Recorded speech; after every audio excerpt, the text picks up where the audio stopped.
नमस्कार, IND24 के खास कार्यक्रम द वीक ऑफ शो में आप सभी का स्वागत है। मैं प्रशंसा हाजिर हूं इस हफ्ते की सारे सियासी ड्रामों की फिल्म लेकर।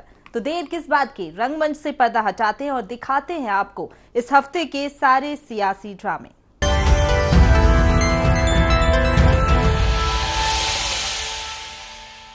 MP में अब आतंक पर सियासत देखने को मिल रही है। दरअसल मध्य प्रदेश में आतंकवाद के बड़े नेटवर्क का खुलासा हुआ है। आतंकी संगठन HUT के 16 आतंकी मध्य प्रदेश से गिरफ्तार हुए, जिस पर सरकार का कहना है कि जिहादी कॉकरोचों के लिए पेस्टिसाइड का काम हमारी सरकार कर रही है। प्रदेश में ना लव जिहाद चलेगा और ना ही धर्मांतरण को पनपने दिया जाएगा।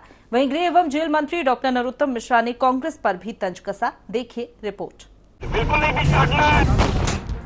ये दृश्य तो आपको याद होगा ही, जब मध्य प्रदेश में जेल तोड़कर भागे आतंकी संगठन सिमी के 9 आतंकी एक साथ ठोक दिए गए थे। आतंकियों के साफ संदेश था कि शांति के टापू मध्य प्रदेश में दहशतगर्दों को कोई जगह नहीं है। प्रदेश की सरकार की इसी सक्रियता का परिणाम है कि मध्य प्रदेश आतंकियों की कब्रगाह बन गया है। यहाँ जिस भी आतंकी संगठन ने पैर जमाने की कोशिश की, उसे दफन कर दिया गया। पहले सिमी, PFI, बांग्लादेशी आतंकी संगठन जमात-ए-मुजाहिदीन JMB और अब हिज्ब उत तहरीर हट से जुड़े आतंकियों पर शिकंजा कसकर सरकार ने साफ मैसेज दे दिया है कि यहाँ जिसने भी अमन में खलल डालने की कोशिश की, उसे नेस्तनाबूद कर दिया जाएगा। जिहादी काकरोचों के लिए मध्य प्रदेश की पुलिस पेस्टिसाइड की तरह ये ढूंढ के निकाल के मारेगी। मध्य प्रदेश में ये आतंकी किस तरह आतंकवाद फैलाने की कोशिश कर रहे थे, इसका भी खुलासा हो गया है। ये ब्रेन वॉश कर हिंदुओं को भी आतंकवाद की राह पर धकेल रहे थे। ये ब्रेन वॉश करने वाले जो लोग हैं, ये साधारण लोग नहीं है। एक प्रोफेसर है, जिम का ट्रेनर है, एक कोचिंग चलाता है। आतंकियों का ये मंसूबा सामने आते ही सरकार एक्शन में आ गई है। मुख्यमंत्री शिवराज सिंह चौहान ने कहा है कि ऐसे तत्वों को नेस्तनाबूद कर दिया जाएगा। मध्य प्रदेश की धरती पर आतंक को कोई जगह नहीं है। हमने पहले भी सिमी के नेटवर्क को ध्वस्त किया है। इनका नेटवर्क ऐसा है जो कई लोगों की जिंदगी भी तबाह करता है। इनका जो पैटर्न है, पहले धर्मांतरण करो, धर्मांतरण करके फिर बेटी से भी शादी करके उसको धर्मांतरित करो और उसके बाद उसको आतंकवाद के दलदल में धकेल दो। मध्य प्रदेश को किसी भी कीमत पर हम केरल स्टोरी नहीं बनने देंगे। गृह एवं जेल मंत्री डॉक्टर नरोत्तम मिश्रा इस मामले में कांग्रेस की चुप्पी पर भी सवाल उठा रहे हैं। हमेशा हिंदुत्व की आलोचना करने वाले इस मसले पर चुप क्यों हैं? कि जो लोग द केरला स्टोरी पर विवाद उठा रहे हैं, आपने उनमें से किसी एक आदमी को HUT पर बोलते सुना क्या? नहीं सुना होगा। जो लोग राम मंदिर पर उठाते हैं विवाद, उनको कभी PFI पर बोलते सुना क्या? PFI की निंदा कर रहे हैं, HUT की निंदा कर रहे हैं, आतंकवाद की या धर्म परिवर्तन की निंदा कर रहे हैं, आपने सुना ही नहीं होगा। डॉक्टर नरोत्तम मिश्रा के सवाल कुछ हद तक सही भी लगते हैं, क्योंकि जब बात आतंकवाद, खासकर इस्लामी जिहादी आतंकवाद से आती है, तो कांग्रेस के नेता कुछ नहीं बोलते या फिर गोलमाल जवाब देते हैं। अब ये पुलिस प्रशासन का और प्रशासन का दायित्व है कि ये मध्य प्रदेश को मुक्त करें इससे। मैंने केरल स्टोरी ना तो देखी है, ना मैं जानता हूँ उसके बारे में। बजरंग दल के नेता श्री बलराम सिंह सतना के ISI के लिए पाकिस्तानी एजेंसी के से पैसा लेकर जासूसी करते पकड़े गए और 20 लोग उनके साथ और थे। ध्रुव सक्सेना भोपाल का IT का अध्यक्ष ISI के लिए जासूसी कर रहे थे। मेरी घोर आपत्ति इस बात की है, इन लोगों के खिलाफ नेशनल सिक्योरिटी एक्ट क्यों नहीं लगाया? उनको जमानत कैसे होने दी? हाई कोर्ट की जमानत के खिलाफ सुप्रीम कोर्ट में जमानत के खिलाफ अपील क्यों नहीं की गई? क्योंकि आप आरोप लगा रहा हूं शिवराज सिंह चौहान आप पर कि आपकी मिली भगत से ये सब कुछ हो रहा था। राजनीति हलकों में एक बात बड़ी मजबूती के साथ कही जाती है कि आतंक का कोई धर्म नहीं होता, लेकिन इस बात को नकारा नहीं जा सकता है कि धर्म के नाम पर ही एक आतंक भारत ही नहीं दुनिया भर में पनप रहा है। लेकिन विडंबना यह है कि सियासत का पक्ष ये मानने को तैयार नहीं है। आतंकवाद के समग्र खात्मा होने की शायद एक वजह ये भी है। Bureau report, IND24। विधानसभा और लोकसभा चुनाव से पहले युवाओं पर सरकार की नजर है। वहीं युवाओं को साधने का जरिया है रोजगार। पीएम मोदी ने देश भर के 7,000 से ज्यादा नव नियुक्त युवाओं को वर्चुअली अपॉइंटमेंट लेटर बांटे, जिसमें मध्य प्रदेश की भी 241 नव नियुक्त युवाओं को अपॉइंटमेंट लेटर दिए गए। देखिए रिपोर्ट। इसी साल होने जा रहे विधानसभा और अगले साल के लोकसभा चुनाव के पहले युवाओं को साधने की कोशिश शुरू हो गई है। सरकारी और निजी नौकरियों, स्वरोजगार के चलते केंद्र की मोदी और प्रदेश की शिवराज सरकार युवाओं को अपने पाले में लाने की कोशिश में लगी है। इसी कड़ी में पीएम मोदी ने देश भर के 71,206 नवनियुक्त युवाओं को वर्चुअली नियुक्ति पत्र बांटे। मध्य प्रदेश के भी 241 नवनियुक्त युवाओं को नियुक्ति पत्र दिए गए। इस मौके पर बोलते हुए प्रधानमंत्री ने कहा कि आज सरकारी नौकरियों के फॉर्म में डॉक्यूमेंट्स को सेल्फ अटेस्ट करना भी पर्याप्त होता है। पहले लाइन में लगे रहो, अटेस्ट कराओ, फिर आवेदन डाक से भेजा जाता था। गारंटी भी नहीं होती थी कि आवेदन पहुंचेगा भी या नहीं। आज आवेदन से लेकर नतीजे आने तक की पूरी प्रक्रिया ऑनलाइन हो गई है। ग्रुप सी और ग्रुप डी के पदों पर भर्ती के लिए इंटरव्यू भी खत्म हो गए हैं। इन सारे प्रयासों से भ्रष्टाचार और भाई भतीजावाद खत्म हुआ है। बीते 9 वर्षों में भारत सरकार ने सरकारी भर्ती प्रक्रिया को ज्यादा तेज करने, ज्यादा पारदर्शी और निष्पक्ष बनाने को भी प्राथमिकता दी है। पहले स्टाफ सिलेक्शन बोर्ड आवेदन करना ही बहुत मुश्किल होता था। आज आवेदन करने से लेकर नतीजे आने तक की पूरी प्रक्रिया ऑनलाइन हो गई। इन सारे प्रयासों का सबसे बड़ा फायदा ये हुआ है कि भ्रष्टाचार या भाई भतीजावाद की संभावनाएं खत्म हो गई हैं। देश में 45 जगहों पर रोजगार मेले लगे। मध्य प्रदेश में भोपाल के समन्वय भवन में आयोजित रोजगार मेले में केंद्रीय मंत्री ज्योतिरादित्य सिंधिया और बीजेपी के प्रदेश अध्यक्ष वीडी शर्मा भी शामिल हुए। यहां मध्य प्रदेश के 241 नवनियुक्त युवाओं को नियुक्ति पत्र दिए गए। एक लक्ष्य के साथ निकले थे कि 10 लाख रोजगार के अवसर प्रदान करेंगे। आज 5वीं कड़ी है, जहां 71,000 हमारे नौजवानों को अपनी जीवन की शुरुआत और भारत माता के प्रति योगदान देने के लिए एक अवसर भारत सरकार के द्वारा प्रदान किया जा रहा है। चुनाव देश की सरकार का हो या प्रदेश की सरकार का, बेरोजगारी शुरू से ही बड़ा चुनावी मुद्दा रहा है। बात अकेले मध्य प्रदेश की करें तो यहाँ सरकारी आंकड़ों के अनुसार फिलहाल 39 लाख बेरोजगार हैं। हालांकि सरकार इन्हें नौकरी और स्वरोजगार देने का दावा कर रही है। मेरे बेटों और बेटियों, 1 लाख नौकरियों के अभी भर्ती हो रही है। 1 लाख पदों पे बैकलॉग के सारे पद भर रहे हैं। और चिंता मत करना, ये 1 लाख भर्ती पूरी करने के बाद फिर नई भर्ती चालू कर दूंगा। जून के महीना में एक नई योजना बना रहा हूं, मुख्यमंत्री कौशल कमाई योजना। उसमें अगर तुम काम सीखने जाओगे तो काम भी सीखोगे और काम सीखने के बदले 8,000 रुपया हर महीना दूंगा बेटे बेटियों को। हमने उद्यम क्रांति योजना बनाई। उस योजना के अंतर्गत 1 लाख से लेकर 50 लाख रुपए तक का लोन बैंक देंगे और बैंक को पैसा वापस करने की गारंटी मम्मी पापा नहीं, तुम्हारा मामा शिवराज सिंह चौहान देगा। वहीं विपक्ष और केंद्र सरकार के इन प्रयासों को कागजी करार दे रहा है।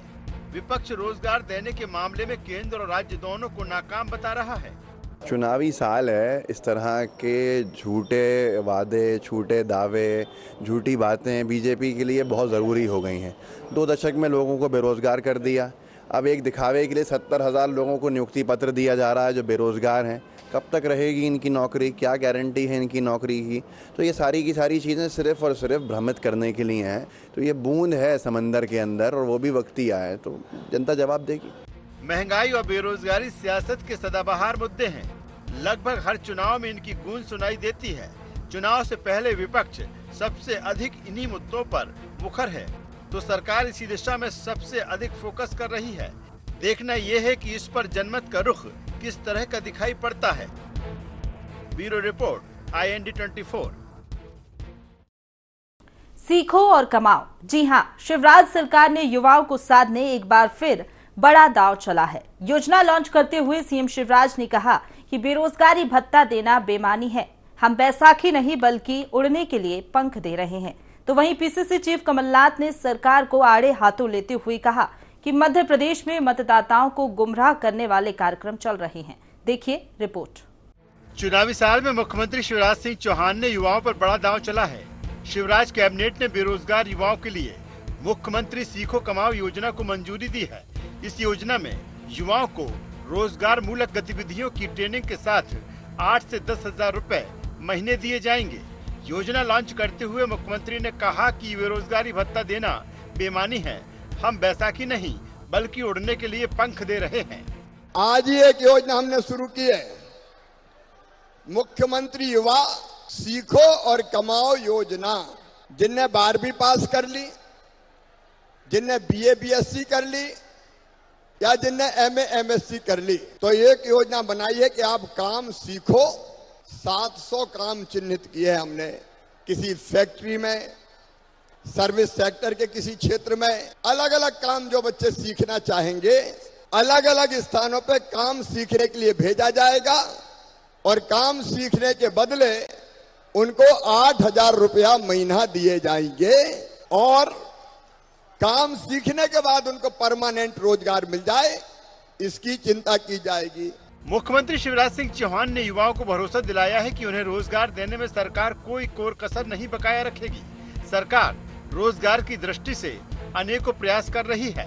रोजगार की दृष्टि से मध्य प्रदेश सरकार अनेकों प्रयास कर रही है। आप जानते हैं 1 लाख पदों की भर्ती की प्रोसेस चल रही है। 60,000 से ज्यादा हो गई है, 40,000 भी जल्दी हो जाएगी। 15 अगस्त तक 1 लाख भर्ती कंप्लीट हो जाएगी। मैंने आज फिर निर्देश दिया कि और कहां गुंजाइश है भर्ती की शासकीय सेवा में, उसका भी परीक्षण करके 15 अगस्त के बाद भी भर्ती की प्रक्रिया चालू रहेगी 1 लाख के अलावा। उधर शिवराज सरकार की इस योजना पर सियासी तकरार भी शुरू हो गई है। कांग्रेस के प्रदेश अध्यक्ष कमलनाथ ने सरकार को आड़े हाथों लेते हुए कहा कि मध्य प्रदेश में मतदाताओं को गुमराह करने वाले कार्यक्रम चल रहे हैं। उन्होंने सवाल उठाया कि सरकार को चुनाव के 5 महीने पहले ही क्यों युवाओं की याद आई है। इस पर गृह एवं जेल मंत्री डॉक्टर नरोत्तम मिश्रा ने कहा कि कमलनाथ को इस बात का जवाब देना चाहिए कि उन्होंने सीएम रहते युवाओं के लिए क्या किया।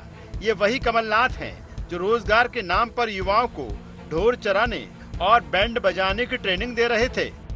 बेवकूफ बनाने का जो प्रोग्राम है वो बड़ी जबरदस्ती से चल रहा है। 5 महीने बचे चुनाव में, अब उनको यूथ नौजवान याद आ रहे हैं, बहनें याद आ रही हैं, किसान याद आ रहे हैं।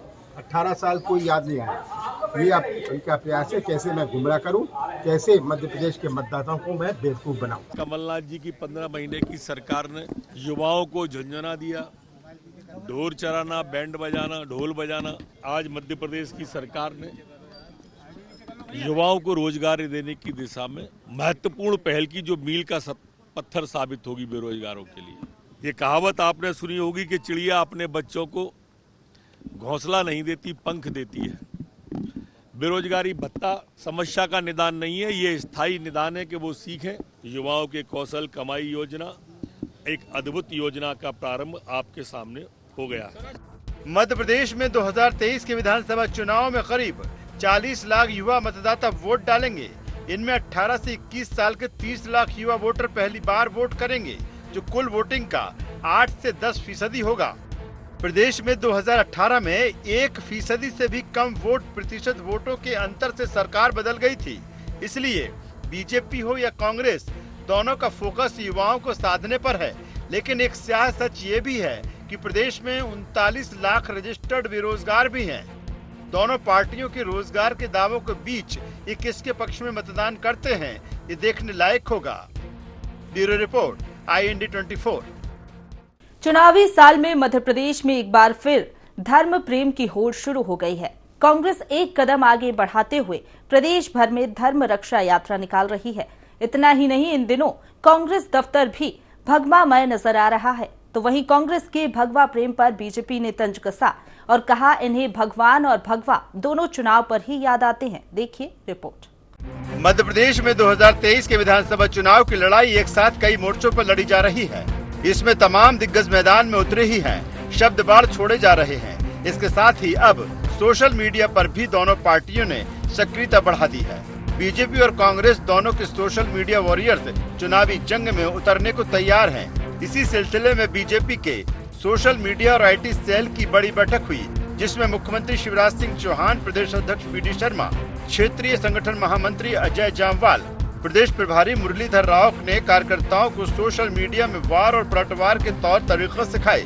सोशल मीडिया और IT सेल से जुड़े कार्यकर्ताओं को निर्देश दिए गए कि वो सरकार की योजनाओं के प्रचार प्रसार के साथ विपक्ष के किसी भी झूठ का सोशल मीडिया पर तुरंत और आक्रामक तरीके से जवाब दें।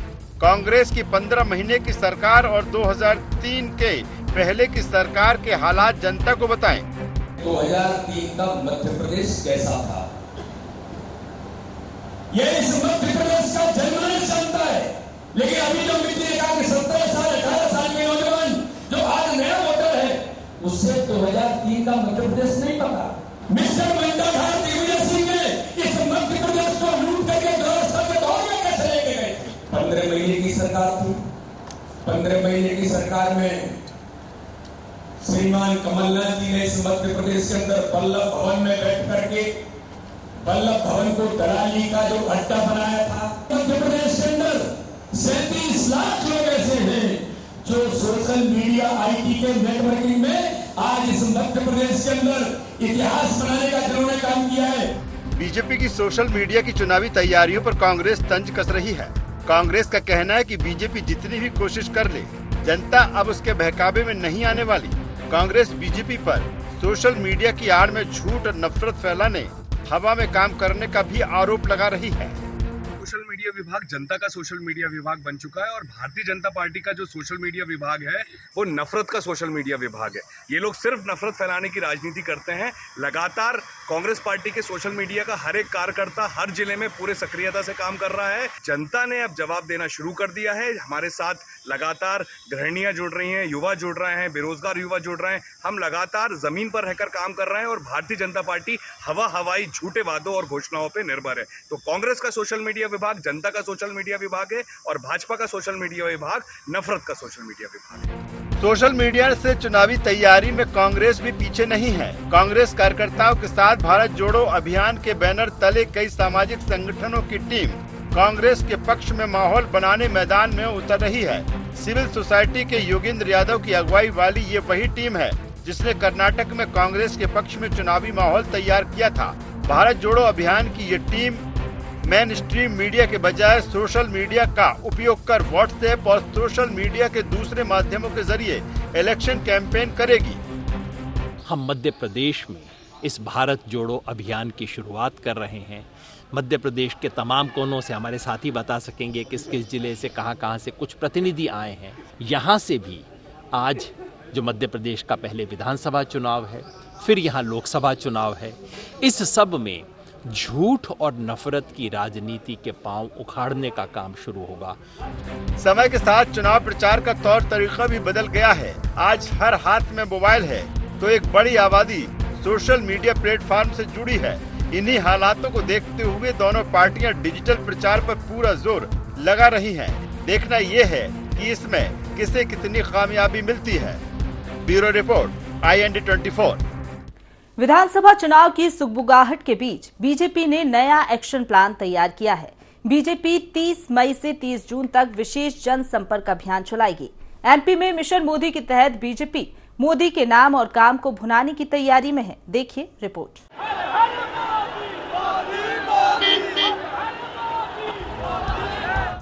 ये नारा तो सबको याद ही होगा। 2014 में ये नारा पहली बार गूंजा और देश की राजनीति भगवामय हो गई। 9 साल से देश में मोदी की सरकार है। 2024 में फिर देश और इससे पहले इसी साल मध्य प्रदेश की सरकार के चुनाव हैं और ये नारा फिर गूंजने वाला है।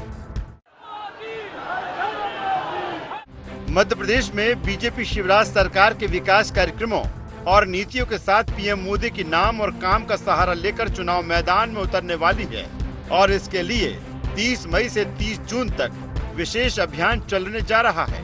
बीजेपी प्रदेश कार्य समिति की बैठक में इसकी रूपरेखा तय की गई कि माननीय मोदी जी के सफलतम 9 साल बेमिसाल उनके नेतृत्व में हमारी केंद्र सरकार के 9 वर्ष पूर्ण होने जा रहे हैं। उस अवसर पर भारतीय जनता पार्टी के संगठन ने 30 मई से 30 जून के संगठनात्मक कार्यक्रम हम लोगों ने बनाए हैं ताकि जनता के बीच में माननीय मोदी जी के नेतृत्व में जितने विकास कार्य हुए, जो परिवर्तन हुआ, जितनी जन कल्याणकारी योजनाओं के माध्यम से नीचे तक लोगों की प्रगति को सुनिश्चित किया है, उन बातों को जनता तक पहुंचाएं। माननीय प्रधानमंत्री जी के यशस्वी 9 वर्ष, सरकार के 9 वर्ष पूर्ण होने पर उसकी रणनीतिक तैयारी और 9 साल के पूर्ण होने पर 30 मई से 30 जून का जो अभियान है, इस पर केंद्रित ये प्रदेश कार्य समिति की बृहद कार्य समिति की बैठक। बीजेपी के नेता और कार्यकर्ता अगले 1 महीने तक जनता के बीच जाकर मोदी सरकार के काम गिनाएंगे। इस दौरान 20 जून से 30 जून तक घर घर संपर्क अभियान, जिला मंडल शक्ति केंद्र और बूथ पर होंगे विशेष कार्यक्रम। 29 मई को प्रदेश भर में एक साथ प्रेस कॉन्फ्रेंस करेंगे बीजेपी के दिग्गज। केंद्र सरकार की उपलब्धियां और 2014 के पहले का फर्क बताएंगे बीजेपी के नेता। सोशल मीडिया इन्फ्लुएंसर्स के साथ 30 मई और 31 मई को मीटिंग। प्रदेश भर में होगी बीजेपी के वरिष्ठ नेताओं की रैलियां। मुख्यमंत्री, सांसद, विधायक इन रैलियों में शामिल होंगे। हर लोकसभा में 250 विशिष्ट परिवारों से संपर्क होगा। 23 जून को बूथ कार्यकर्ताओं से वीडियो कॉन्फ्रेंसिंग करेंगे पीएम नरेंद्र मोदी। बीजेपी को एक बार फिर विधानसभा चुनाव में मोदी के नाम का सहारा मिलने की उम्मीद है, तो कांग्रेस इसे नाहक कवायद बता रही है। कांग्रेस नेता कहते हैं मध्य प्रदेश की जनता ने सत्ता परिवर्तन का मन बना लिया है। बीजेपी जो भी करे उसे कोई फायदा नहीं मिलने वाला। 60 सीटों से ऊपर भाजपा को अपने खुद का भविष्य नहीं दिख रहा है, तो अब इनके पास सिर्फ 3 काम हैं कि भाजपा के 3 काम, भोजन, बैठक और विश्राम। कोई भी व्यक्ति दृढ़ता से नहीं कह सकता है कि कौन सी सरकार बनेगी, मगर मध्य प्रदेश में 6 माह पहले जनता कह रही, कांग्रेस नहीं कह रही है कि कमलनाथ जी आ रहे हैं, कमलनाथ जी की सरकार बनेगी। यानी जनता ने 6 माह पहले अपना डिसीजन दे दिया है कि कमलनाथ जी की सरकार आ रही है। तो अब ये कितनी भी बैठक करते हैं, 4-5 बुड्ढे बैठ जाएंगे, 2-4 जवानों को बिठा लेंगे, हो गई बैठक। इस बात में कोई दो राय नहीं है कि प्रधानमंत्री नरेंद्र मोदी के नाम और काम का सहारा बीजेपी को लोकसभा चुनाव में मिलता आया है, लेकिन राज्यों के चुनाव में इसकी 100% गारंटी नहीं रहती। 2018 में मध्य प्रदेश, राजस्थान, छत्तीसगढ़, इसके बाद हिमाचल और हाल ही में हुए कर्नाटक के चुनाव परिणाम इनकी बानगी है। ऐसे में बीजेपी का मिशन मोदी कितना कामयाब होता है, ये देखने लायक होगा। Bureau report, IND24। छत्तीसगढ़ में CGPSC के नतीजे को लेकर सियासी बवाल मचा हुआ है। बीजेपी चयन में भ्रष्टाचार का आरोप लगा रही है। यही नहीं, बात परीक्षा का पर्चा लीक होने तक पहुंच गई है, जबकि सत्ता पक्ष कांग्रेस उल्टे विपक्ष की घेराबंदी कर सबूत मांग रही है। देखिए रिपोर्ट। हाल ही में CGPSC 2021 के परिणाम आए हैं, जिसमें टॉप 20 में आने वाले परीक्षार्थियों के नाम को लेकर सूबे की सियासत गर्मा गई है।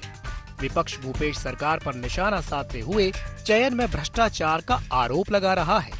विपक्ष का कहना है कि टॉप 20 में जो नाम आए हैं वे सभी बड़े अफसर, कांग्रेस नेताओं और कारोबारियों के बच्चे हैं। सियासी पारा इतना चढ़ा हुआ है कि बीजेपी नेता OP चौधरी ने एक गुमनाम चिट्ठी उजागर की है, जिसमें राज्य प्रशासनिक सेवा के लिए होने वाली परीक्षा का पर्चा लीक होने का जिक्र किया है। विपक्ष इस पूरे मामले की CBI जांच पर अड़ा है। जिस तरह से विषय आए हैं, किसी का रैंक पहले वाली PSC में 50,000वां रैंक, 60,000वां रैंक था और आज 15, 20, 25 रैंक पे आ रहे हैं। इस तरह के मैटर सामने आ रहे हैं जो कि अत्यंत गंभीर मैटर है। फिर भी मैं कहना चाहता हूं कि यह मैटर भाजपा कांग्रेस से ऊपर उठने का, आरोप प्रत्यारोप की राजनीति से ऊपर का विषय है। कांग्रेस को मैं कहना चाहता हूं कि आरोप प्रत्यारोप की राजनीति से ऊपर उठे। आज उनकी सरकार है, उनकी जिम्मेदारी है कि छत्तीसगढ़ या युवा भाई बहनों के मन में जिस तरह का हताशा और निराशा का वातावरण बना है उसको दूर करें। आज के लिस्ट पर अगर कांग्रेस को इतने पारदर्शिता पर, उसके पवित्रता पर इतनी वो अगर वकालत कर रहे हैं, आरोप प्रत्यारोप की राजनीति कर रहे हैं, तो पहले की लिस्ट, आज के लिस्ट, सभी लिस्ट के सीबीआई जांच के लिए क्या कांग्रेस तैयार है? युवा मोर्चा इस पूरे मुद्दे को लेकर आगे बढ़ के काम कर रही है और जहां करप्शन होगा वहां हम पूरी ताकत से आवाज उठाएंगे। युवा मोर्चा इस पूरे मुद्दे को लेकर आगे बढ़ के काम कर रही है और जहां करप्शन होगा वहां हम पूरी ताकत से आवाज उठाएंगे। पीएससी परीक्षा पर जारी पॉलिटिक्स में सत्ता पक्ष भी पीछे नहीं है। सत्ता पक्ष कांग्रेस उल्टे विपक्ष की ही घेराबंदी कर रही है। सूबे के मुखिया सीएम भूपेश बघेल विपक्ष से सबूत मांग रहे हैं। भूपेश का कहना है कि बीजेपी माहौल खराब करने के बजाय सबूत दे, हम जांच को तैयार हैं। उनके पास कोई काम ही नहीं है ना। मतलब मैंने तो उस दिन भी मीडिया के सामने बोला कि नेता या पत्रकार या अधिकारी के बच्चे यदि सेलेक्ट होते हैं तो कोई अपराध नहीं है, उसकी योग्यता पे प्रश्न चिन्ह नहीं लगाना चाहिए और सार्वजनिक रूप से उन लोगों को मानसिक प्रताड़ना देने की कोशिश नहीं होनी चाहिए। आपके पास कोई तथ्य है तो बताइए ना, हम तो जांच करने के तैयार हैं। इनके पास कोई तथ्य नहीं है। सुबह सो उठ के सोशल मीडिया में लोग सक्रिय रहते हैं, किसी की छवि बिगाड़ने के लिए, किसी को बदनाम करने के लिए, कैसे करना है वो उसी में लगे रहते हैं। बहरहाल ये पहली बार नहीं है जब सीजीपीएससी के नतीजे चर्चा का विषय बने हों। इससे पहले भी नतीजों पर विवाद गहराया था। फिलहाल विपक्ष के आरोपों में कितनी सच्चाई है ये तो आने वाला वक्त ही बताएगा। लेकिन अगर ये आरोप सच साबित हुए तो प्रदेश में बरसों से सीजीपीएससी की तैयारी करने वाले युवाओं को मायूस होना पड़ेगा। रायपुर से IND 24 के लिए निधि प्रसाद की रिपोर्ट। इसी के साथ द वीक ऑफ शो में फिलहाल इतना ही। अगले हफ्ते फिर हाजिर होंगे नई सियासी हलचलों के साथ।